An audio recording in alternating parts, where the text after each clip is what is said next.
Welcome to the Johns Hopkins Women's Health Podcast, A Woman's Journey. Insights that matter. I'm Kelly Gear-Ripken, and I invite you to listen to Johns Hopkins specialists discuss the latest topics in women's health. Now here's your host, Lily Shockney. Hi, this is Lily Shockney from A Woman's Journey at Johns Hopkins, and this is our podcast, Healthy Insights That Matter. Now that we have Thanksgiving behind us, we're entering the new month of December, and that's when we start the holiday season. The holiday season can be filled with love and laughter, but for some, and perhaps for many, it can also be stressful and overwhelming. Today, I am joined by clinical psychologist Dr. Neda Gould, who serves as director of the mindfulness program at Johns Hopkins. She also is an associate professor of psychiatry and behavioral science. So thank you ever so much, Dr. Gould, for joining us today. Thank you so much for having me, Lily. I was thinking back in preparation for us chatting today at some of our table discussions of our families around the dinner table for Thanksgiving and for Christmas, and how they've changed over decades because of elders passing away and new babies born, etc. We've developed a ritual for us that for our Christmas meal, we always reminisce about one particular situation that did not go well that day. And what it was our daughter Laura was 10 years old at the time. We were having dinner at my parents' home, spending the whole day there, actually, and other family was also there. My dad had gone out into the garage. He wanted to take my mother's car out and fill it up with gas. I don't know why he chose that moment, but he did. But he, during that moment, forgot to put the garage door up. So he took the garage door off and also banged up my mother's car. My mother was not a happy camper at all. She was very silent to him, which was unusual. So she always said grace. And this time she said, I don't feel like saying grace. I'm thinking about my car and the garage door. So I said, Dad, I think you're going to have to say grace for us today. And so he did. And he did very well. And he actually quoted it for my mom. But my daughter reached over, this 10-year-old, and held my father's hand as he was getting ready to say amen. And she said, don't say amen yet. I need to add something to the grace, please. And we all looked at her and said, okay. She said, and God, please forgive Papa for ruining the garage and ruining Mum-Mum's car, because we don't think Mum-Mum's going to forgive him. And so we all laughed. That felt so good. And that's been a ritual for us, because my dad is gone and my mom is gone. And it's just a way to brighten the day and get a little laughter in a time that otherwise might not be happening. I love that story. So holidays can be stressful, and it's like a landmine of emotions. We always think we know what's going to happen, and then other things occur. I think everyone should watch Chevy Chase in the movie National Lampoon's A Christmas Vacation, because I think many people, including myself, can relate to that of Aunt so-and-so is coming over, and you really kind of wish that she wasn't. But you only see her during this time of year, so you'll grin and bear it. Other people may bring certain foods that you can't stand, and you have to tell them it tasted good. They stay longer than what you want them to after the meal is over. All kinds of things that make you feel contrary, and we're still at the beginning of December. Can you provide us with some techniques that we can use to set up what I would hope be a realistic expectation and goals for the holiday season, so that we don't overstress ourselves, as well as don't overstress other people we love? Great question. And we put so much pressure on ourselves on the holidays, and they're romanticized, and we think they have to go a particular way. And we have this ideal in our mind. And then if that doesn't work out, then we're disappointed. And so when I think about how do we set realistic expectations and goals, I guess I think of it in kind of two ways. One is there are practical ways to deal with things. Think of the most important things for you, and then focus on those, maybe make a list, delegate tasks. So they're kind of practical steps we can take to make these tasks more feasible. But then I think so much of it is the cognition, the way we think about the holidays. And that's something, the second component of how do we set expectations and goals. And part of that is what you described earlier, is being flexible with things that don't go the way we want them to, because not everything's going to be perfect. And part of it is being comfortable with imperfection. And that's so hard for so many people, including myself. It's a task actually I'll work on with my patients, is to intentionally do something imperfectly. And initially it's stressful. And then if you keep doing it, it's kind of liberating. And so if we can practice that, then we become more and more comfortable with things as when they don't go as planned. We can also think of what is underlying my stress and what is the worst that could happen. Sometimes if we can really go down that rabbit hole and just see what is that story I'm telling myself of the terrible thing that can happen, people will sometimes laugh and think, oh, well, that's probably unlikely to happen. But then even if it's likely, then we think, well, how could I cope with that if that happened? If the turkey burned or whatever, what could I do? And would it be the end of the world? So I think if we really dig a little deeper and see, how can I address this issue? How can I think about this differently? And I love how you said that basically things evolved in terms of your holiday traditions, because we don't have to compare this year to other years. It can be its own thing, and we can try to maintain traditions, but it's okay if things look a little different each year. I think too, if we can teach people, flexibility is a wonderful talent to have in life. Perhaps they will feel less stressed in general. People who are total controllers, I think, do the worst with these kinds of things because they're very rigid. They absolutely want to have total control, and that's just not in the cards for a holiday season. Yeah. Possibility of that is slim to none. And having to learn to accept that, and that it is okay to not be in total control. My mom used to tell me, she said, if you ask somebody to bring a cake for dessert for whatever meal that it is that you're doing, and that person brings a cake and the cake tastes awful, what will happen? And I said, well, we'll still tell her it was good, but it's still on everybody's plates. And she said, no, you won't ask her to bake a cake again because you don't want a bad cake. She said, there are people out there that purposefully will bake you a bad cake so they have no responsibilities for whatever event you're doing. That's funny. Yeah, I think you're pointing to is what's in our control and what's not. And you can't help it if someone's going to bake a bad cake, but you can help how you respond to that situation. Oh my goodness. So when we are looking at expectations, we oftentimes feel like we're being judged. It might be your mother-in-law who's seeing, well, how well is she doing this that I used to do? How do you handle situations like that where you just feel like, I know I'm not going to measure up to her expectations? My style has been to say to my mother-in-law, I'll never be able to do it as well as you did. Just give it to her right up front, put her up there on the pedestal. And then I think I usually will have a lower risk of her having her hands on her hips. Mm-hmm. Yeah, that's a great tactic. Does it work? It seems to work. Yeah. Yeah, it sure does. Keep that going. Yeah.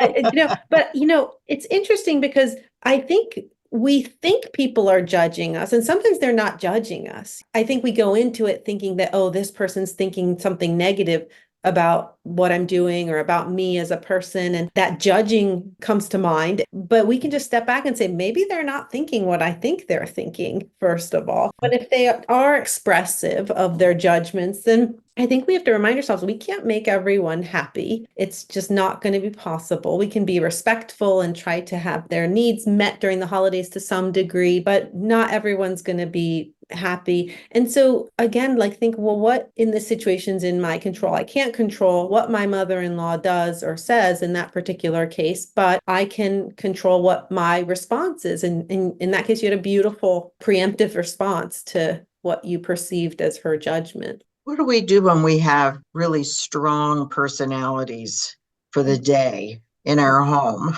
What you'd like to do is just go in another room and get away from these people, but that's usually not a realistic thing to do.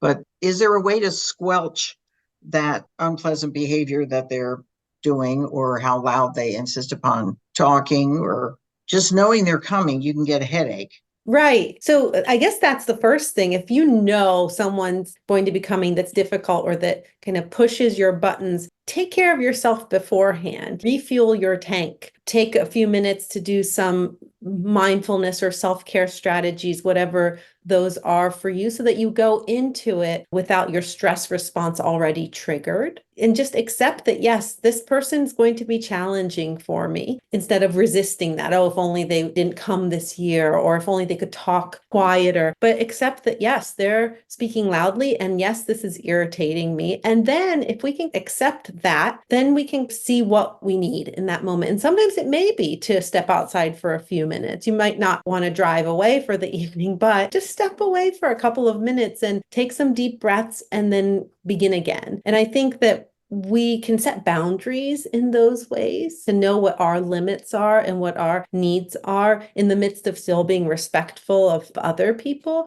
Setting those boundaries can actually be a gift to ourselves, because we are not pushing ourselves past our limits, but then we're also more pleasant with others if we're not pushed past our limits. So recognizing that, okay, I'm going to need some extra self-care during this time, and I'm going to do it beforehand, and I'm going to address it during as well if I need to. I think some of our audience listening to us today may not know what we mean when we say self-care or mindfulness.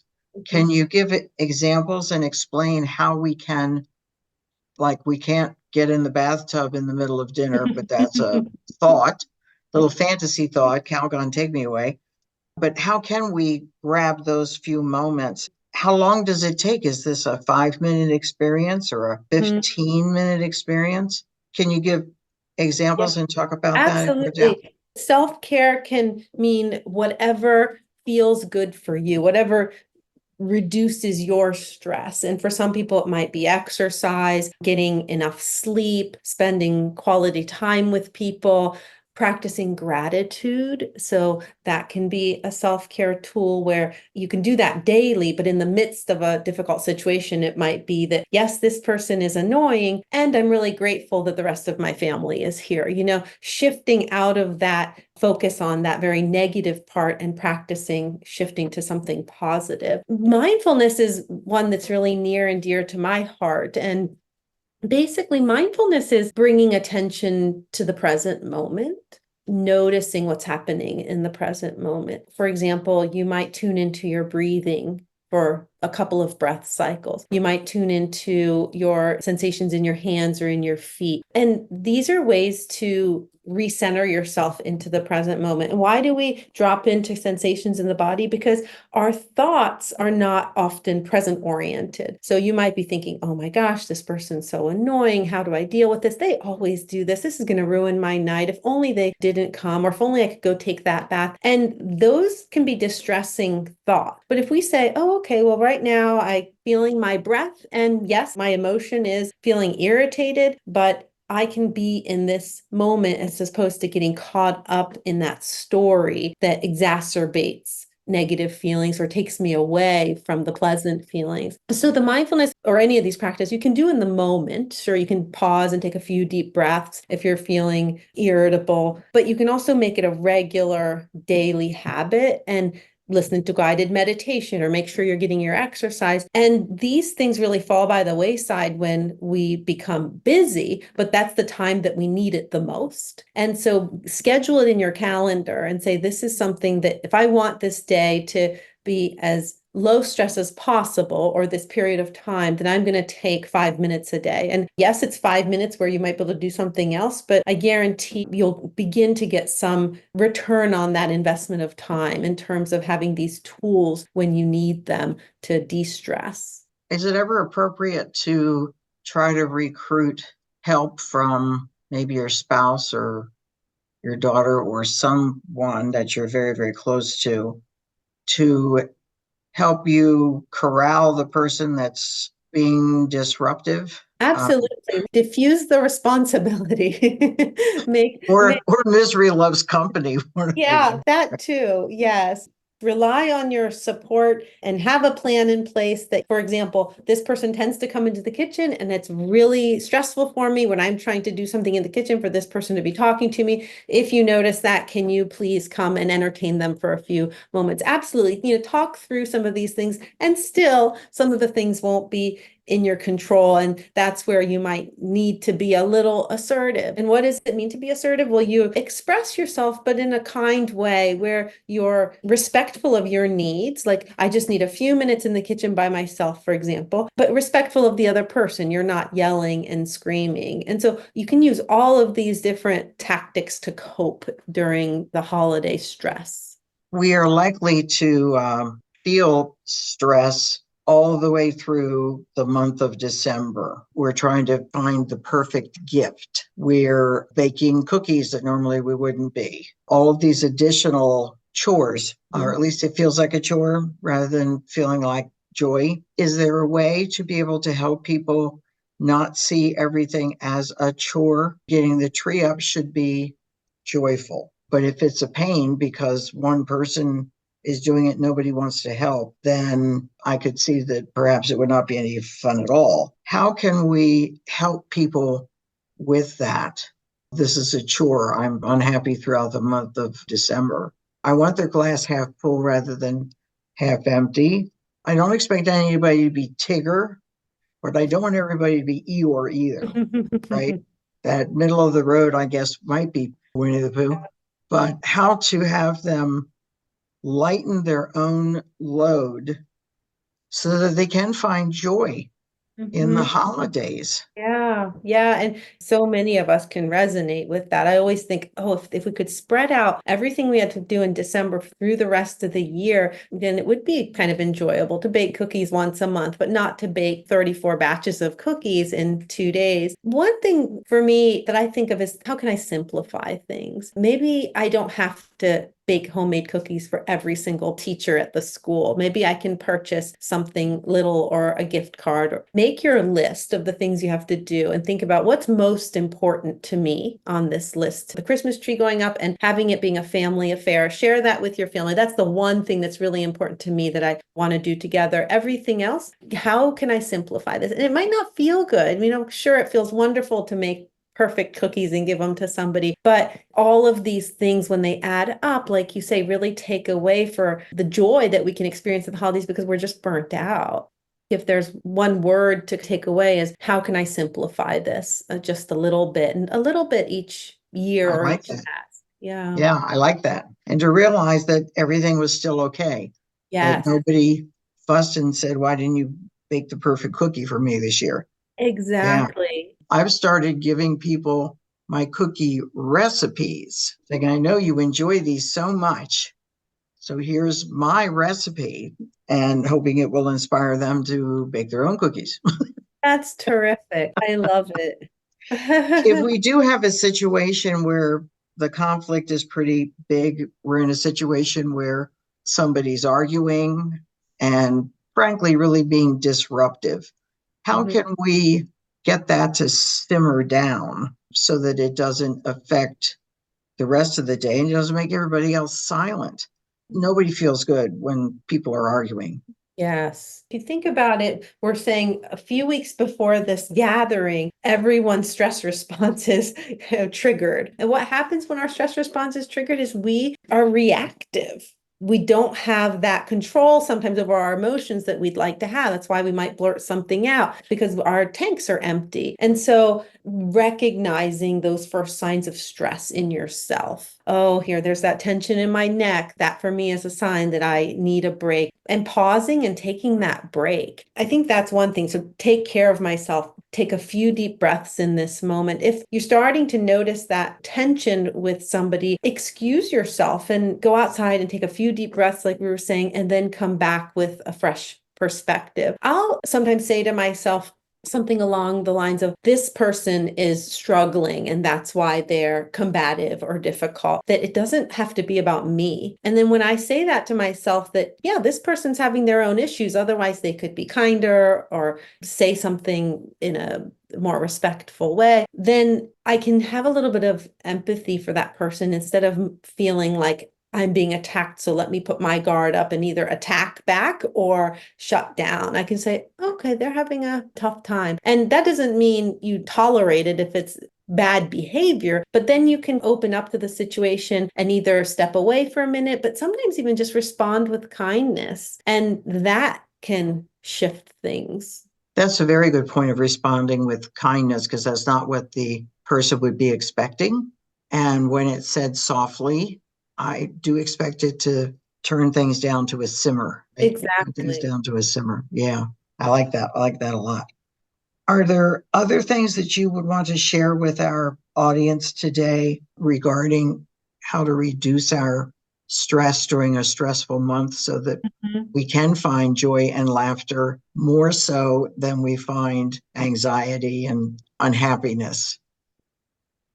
I would challenge people to say, I'm going to take 5 minutes a day during the month of December and do some form of meditation or mindfulness and see what happens. 5 minutes a day, we can all find 5 minutes. That can be deep breathing, that can be a guided meditation, it can be going outside and just sitting and listening to the sounds. Try something different. If you know this month is going to be stressful, let's try something like this. It doesn't have to be 5 minutes, it can be 3 deep breaths 3 times a day. Let's intervene in this stress response in some way and see if anything shifts. And for me, it's effective that if I even take 5 minutes, I mean, the longer, yes, better, but most people aren't going to sit and meditate, for example, for a half hour a day, but just take a few minutes and recenter yourself. And I think even those little mini interventions can help refuel our tank. Then think of that time that you're taking for yourself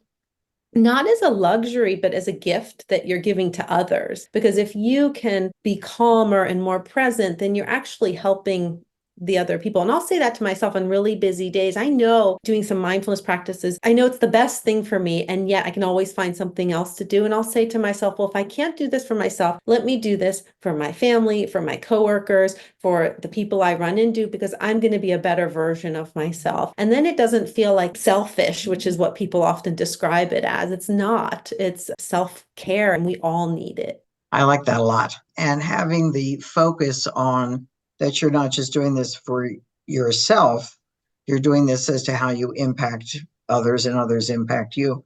And hopefully people will carry it over into January, February, March, because even though December is the target month for chaos, that doesn't mean that we don't still have issues with Uncle Joe in February, That's right. right? That's right. That's such a good point because we have those same interactions perhaps, but our tanks are empty. So we don't have the energy to give Uncle Joe and address the dynamics there. So if we can build that up, then the interaction can be very similar to the one in February and March. Not that it's great perhaps then, but it doesn't have to be so much worse because we're so stressed and he's stressed. So I loved how we talked earlier about maybe starting these habits before the holidays so that you can have them ready. You can have your toolbox ready.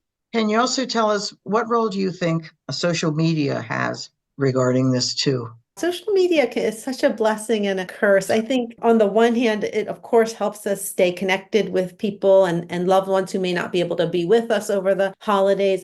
But on the flip side, boy, can it be a source of stress, right? We log on and everyone appears to be doing everything else perfectly. Oh, they happen to bake all those cookies perfectly, and their house looks amazing. Look at those photos. And I think that it's a misconception. We're seeing a sliver of people's lives, and then we're projecting onto that sliver all of our emotions and feelings and inadequacies. When we're on social media, it just naturally, that comparative mind clicks in, and we always lose, right? Because there's always someone who's decorated their house better or baked more or has more family around, whatever the situation is. And so I think just be mindful of that. I'm not saying you should delete all your social media accounts, but be mindful, yeah, that this could trigger some unpleasant emotions. And can I go in not comparing, but just being open to what I see, being curious about it, recognizing that one is not better or worse, but just different. We have no idea whether she hired Mary maids to come in to clean her house. Yes. We also don't know if she actually hired somebody to put up her tree and decorate it.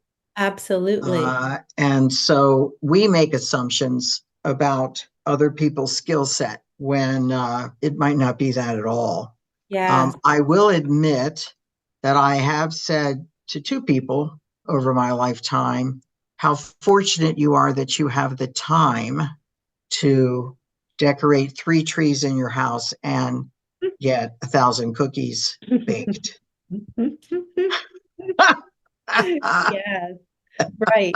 But I think you're so right, Lily, that we don't know what's going on in other people's lives. And that, as a psychologist, I can speak to that we see just this surface image, but behind that, everyone has their own struggles. And I think that if we can remind ourselves of that, then it lightens that burden we carry of having to live up to something that you just never know what other people are dealing with. So that picture that you see or that short video clip is not usually an accurate depiction of what's happening in a person's life. And it's the Norman Rockwell picture of that Thanksgiving dinner, that everybody's happy, everybody's smiling, food looks wonderful, but that may not be the real picture at all. But everybody tries to make that their goal.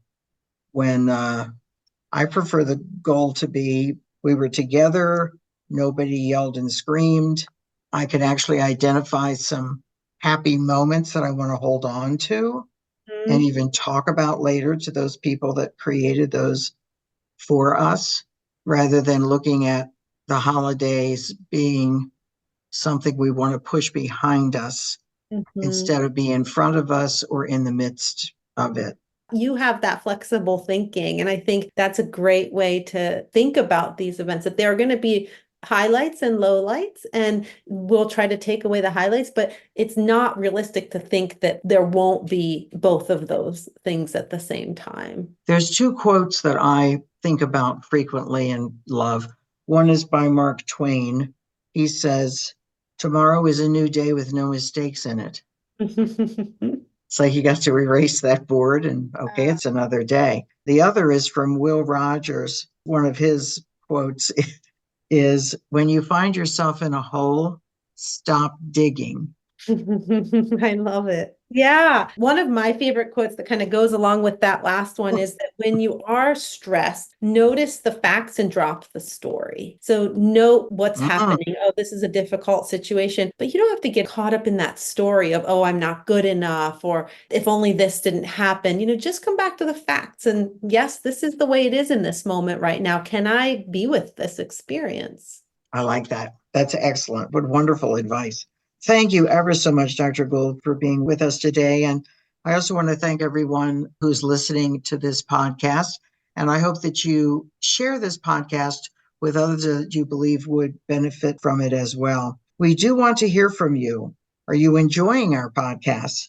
Are there particular women's health topics that you would like us to focus on in the future for a podcast? Please email us at awomansjourney@jhmi.edu and let us know. In the meantime, I hope you will join us next month featuring another Johns Hopkins Medicine expert. To receive information about upcoming podcasts and other women's health content, please visit A Woman's Journey website at hopkinsmedicine.org/A Woman's Journey to sign up for our monthly email. Read about upcoming podcasts and in-person programs, and sign up also for our upcoming free Conversations That Matter webcasts, and help us pass the word to other women who you believe would benefit. Thank you so much. Thank you for listening to A Woman's Journey podcast. Join me, Kelly Gear-Ripken, your host, Lily Shockney, and a variety of Johns Hopkins experts on the first Thursday of each month to learn about medical advances in women's health. A Woman's Journey acknowledges unrestricted educational support for our podcast, Healthy Insights That Matter from Astellas. For more information about A Woman's Journey's virtual programs occurring throughout the year and our monthly webcasts and podcasts, visit our website, hopkinsmedicine.org/A Woman's Journey.